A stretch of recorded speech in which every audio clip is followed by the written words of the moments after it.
آج کی ویڈیو میں ہم بات کریں گے وقت کی ترتیب یعنی ٹائم مینجمنٹ کے بارے میں۔ وقت ایک ایسی نعمت ہے جس کی قدر وہی جانتا ہے جو اسے سنبھالنا جانتا ہے۔ ہر انسان کے پاس دن کے 24 گھنٹے یکساں ہوتے ہیں، مگر کچھ لوگ انہیں 24 گھنٹوں میں کامیابی کی منزلیں طے کر لیتے ہیں اور کچھ لوگ وہی وقت فضول باتوں میں ضائع کر دیتے ہیں۔ السلام علیکم، کیسی ہے میری پیاری اس یوٹیوب کی فیملی؟ الحمدللہ میں ٹھیک ہوں اور میں امید کرتی ہوں کہ آپ لوگ بھی خیریت سے ہوں گے۔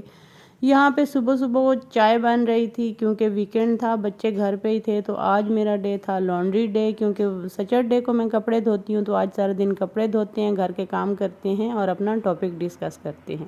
فرسٹ آف آل، دن کا آغاز جلدی کیجیے۔ صبح کا وقت اللہ تعالیٰ کی طرف سے خاص برکت لاتا ہے۔ جو شخص صبح جلدی اٹھ کر اپنے دن کی شروعات کرتا ہے اس کا ذہن ہلکا، دل مطمئن اور دماغ چست ہوتا ہے۔ صبح اٹھتے ہی چند کام ضرور کیجیے۔ اللہ کا نام لیجیے، دعا کیجیے، چند لمحے خاموشی میں بیٹھیے، خاموشی میں اپنے ساتھ گزاریے، ہلکی سی ورزش کیجیے، ہلکی سی، چاہے یوگا کر لیں، چاہے واک کر لیں، چاہے کچھ بھی کر لیں، چاہے اسٹریچنگ کر لیں، کچھ بھی۔ ایک گلاس پانی پئیں نیم گرم، اور پھر دن بھر کے کاموں کی ترتیب بنائیں۔ یہ معمول آپ کے پورے دن کی کیفیت بدل دیتا ہے اور آپ کے سارے کام ٹائم پہ ہو جاتے ہیں اور آپ کا ٹائم بہت زبردست مینیج ہو جاتا ہے۔ دوسری بات، روزانہ کے کام لکھ لیں۔ جو کام لکھ لیا جائے وہ ذہنی بوجھ کم کر دیتا ہے۔ اپنے دن کے اہم اور کام جو ہے نا، اور جو آپ نے پورے دن میں کرنے ہیں، وہ ایک کاغذ یا ڈائری میں لکھ لیں، لیکن حد سے زیادہ کام نہ بھر دیں، ورنہ یہ فہرست ہی تھکن کا سب سے بڑا باعث بن جائے گی۔ اپنے کاموں کو 3 حصوں میں تقسیم کریں۔ فرسٹ آف آل، ضروری اور فوری کام۔ دوسرا، ضروری مگر غیر فوری، معمولی اور کم اہم۔ سب سے پہلے اہم اور فوری کام نمٹائیں۔ نمبر 3، ہر کام کے لیے وقت مقرر کریں۔ وقت کی ترتیب کا ایک اصول یہ ہے کہ ہر عمل کے لیے خاص وقت طے کر لیا جائے۔ فار ایگزامپل، مطالعہ یا محنت کے لیے 2 گھنٹے۔ اگر آپ بک ریڈ کرتے ہیں یا کوئی اور محنت کر رہے ہیں تو اس کے لیے 2 گھنٹے سائڈ پہ نکال لیں۔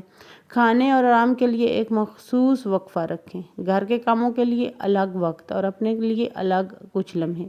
جب ہر چیز کا وقت مقرر ہوتا ہے تو ذہن بکھرا ہوا نہیں رہتا اور آپ کے وہ سارے کام کمپلیٹ ہو جاتے ہیں ٹائم پہ جو آپ کرنا چاہتے ہیں۔ اس کے بعد آ جاتا ہے چوتھا پوائنٹ، غیر ضروری مصروفیات کم کریں۔ آج کل انسان سب سے زیادہ وقت بے فائدہ چیزوں میں ضائع کرتا ہے۔ کبھی بے مقصد گفتگو، کبھی فضول دیکھنا، کبھی بلا ضرورت مصروفیات۔ اپنی زندگی میں یہ فیصلہ کیجیے کہ کون سی سرگرمیاں آپ کی ترقی کا حصہ ہیں اور کون سی نہیں۔ جو چیزیں فائدہ نہ دیں انہیں کم کر دیجیے۔ نمبر 5، ایک وقت میں ایک ہی کام کریں۔ ایک وقت میں کئی کام کرنے کی کوشش دماغ کو تھکا دیتی ہے اور تھکن بڑھ جاتی ہے اور کام کے بگاڑ کا سب سے بڑا ذریعہ بنتی ہے۔ ایک کام شروع کریں، اسے مکمل کریں، پھر اگلا سٹارٹ کریں۔ اس کام سے نا اچھا خاصا آپ کا وقت بچ جاتا ہے۔ اس کے بعد آتا ہے چھٹا پوائنٹ، مختصر وقفہ لازمی لیجیے۔ مسلسل کام کرتے رہنے سے ذہن تھک جاتا ہے۔ جس طرح جسم کو آرام کی ضرورت ہوتی ہے اسی طرح ذہن کو بھی وقفے کی ضرورت ہوتی ہے۔ ہر کچھ دیر کے بعد 2-3 منٹ کا ہلکا سا وقفہ لے لیں۔ اس دوران آنکھیں بند کر لیں، گہری سانسیں لیں، تھوڑا پانی پی لیں۔ یہ مختصر لمحے آپ کی توجہ کو دوبارہ تازہ کر دیتے ہیں۔ نمبر 7، اپنے گھر کا ماحول صاف ستھرا رکھیں۔ گندا اور بے ترتیب ماحول خیالات میں بکھراؤ پیدا کرتا ہے۔ اپنی میز، کمرہ یا کام کی جگہ کو روزانہ چند منٹ میں صاف کریں۔ ترتیب والا ماحول بنائیں۔ آپ کی سوچ کو بھی ترتیب دیتا ہے یہ ماحول۔ اس کے بعد آتا ہے 8واں پوائنٹ، اپنی ترجیحات طے کریں۔ یہ جاننا بہت ضروری ہے کہ آپ کی زندگی میں اصل اہمیت کس چیز کی ہے۔ کون سا مقصد سب سے بڑا ہے، کون سا کام سب سے پہلے ہے۔ جو چیز آپ کے مقصد کے قریب لے جائے اسے زندگی میں سب سے زیادہ جگہ دیں اور جو چیز مقصد سے دور لے جائے اسے کم کر دیں یا پھر چھوڑ دیں۔ نمبر 9، فضول سوچوں پر قابو کریں۔ حد سے زیادہ سوچتے رہنے وقت کا سب سے بڑا ضیاع ہے۔ انسان سوچ سوچ کر تھک جاتا ہے مگر کچھ کرتا ہی نہیں۔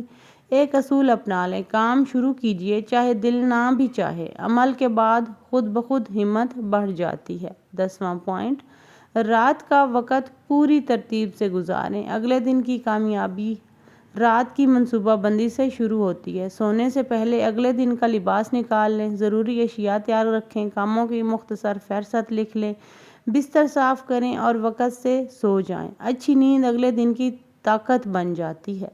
11واں پوائنٹ، بے جا لوگوں کو نہ کہنا سیکھیں۔ ہر درخواست پر ہر فرمائش، ہر اضافی ذمہ داری قبول کرنے کی ضرورت نہیں۔ اپنے وقت کی حفاظت کرنا آپ کی اپنی ذمہ داری ہے۔ نرمی کے ساتھ مگر واضح انداز میں غیر ضروری کاموں سے انکار کرنا سیکھیں۔ 12 پوائنٹ، زندگی میں توازن رکھیں۔ وقت کی ترتیب کا مطلب یہ نہیں کہ آپ خود کو تھکا کر رکھیں۔ توازن بہت ضروری ہے۔ کام، گھر، خاندان، آرام، عبادت، سب کو ان کا حق دیں۔ متوازن انسان ہی خوشی اور پرسکون زندگی گزار سکتا ہے۔ نو ڈاؤٹ وقت ایک بہت بڑا خزانہ ہے جو ایک بار گزر جائے تو کبھی واپس نہیں آتا۔ جو لوگ وقت کی قدر کر لیتے ہیں دنیا انہی کے ہاتھوں میں چل کر آتی ہے۔ اگر آپ آج سے اپنے وقت کو ترتیب دینا شروع کر دیں تو کچھ ہی دنوں میں آپ کی زندگی میں سکون، نظم و ضبط اور کامیابی نظر آنے لگے گی۔ اللہ پاک آپ سب کے وقت میں برکت عطا فرمائے۔ ملتے ہیں اگلی ویڈیو میں۔ تب تک کے لیے اللہ حافظ۔ اپنا خیال رکھیے گا، مجھے دعاؤں میں یاد رکھیے گا اور میرے چینل کو ضرور سپورٹ کیجیے گا۔ Take care. اللہ حافظ۔